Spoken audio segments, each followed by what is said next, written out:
गणेश चतुर्थी की शुरुआत भाग 2। प्रथम पूज्य गणेश। जब भगवान गणेश का पुनर्जन्म गजमुख स्वरूप में हुआ, तब पूरा कैलाश उनके जयकारों से गूंज उठा।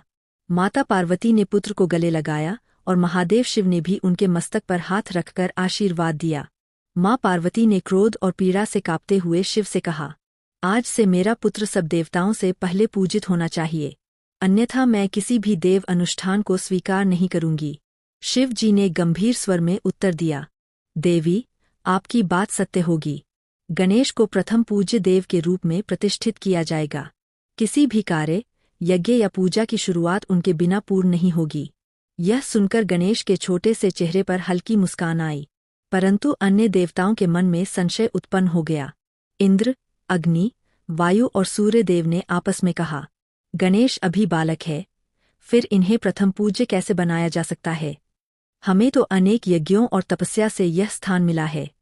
उनके मन का संदेह जानकर नारद मुनि प्रकट हुए। वे बोले, देवताओं, संशय मत पालो, सत्य को परखने के लिए परीक्षा आवश्यक है। गणेश और कार्तिकेय दोनों में से जो इस सृष्टि का पहला चक्कर लगाकर लौटेगा, वही प्रथम पूज्य कहलाएगा। सब सहमत हुए। प्रतियोगिता शुरू हुई। कार्तिकेय अपने विशाल मयूर पर सवार होकर तेजी से निकल पड़े। उन्होंने धरती, आकाश, पाताल सबका चक्कर लगाया।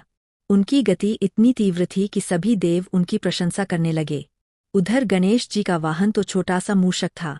उनका शरीर भी भारी था। उन्हें पता था कि वे कार्तिकेय की तरह तेज नहीं दौड़ सकते, परंतु गणेश शांत भाव से मुस्कुराए। उन्होंने सोचा, माता पिता ही संपूर्ण सृष्टि है। यदि मैं उनका परिक्रमा कर लूं, तो यह समस्त जगत का परिक्रमा होगा।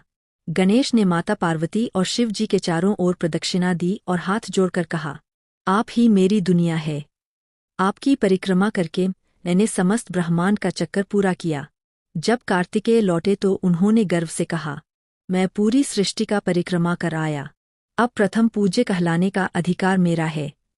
लेकिन नारद मुनि ने हंसते हुए कहा, देवताओं, गणेश ने वह कर दिखाया जो किसी ने नहीं सोचा।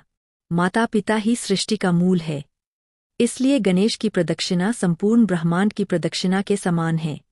सभी देवता निरुत्तर हो गए और गणेश जी को प्रणाम किया।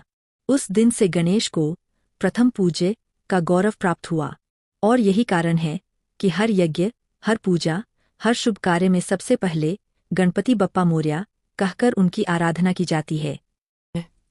अगला भाग जल्द ही आएगा।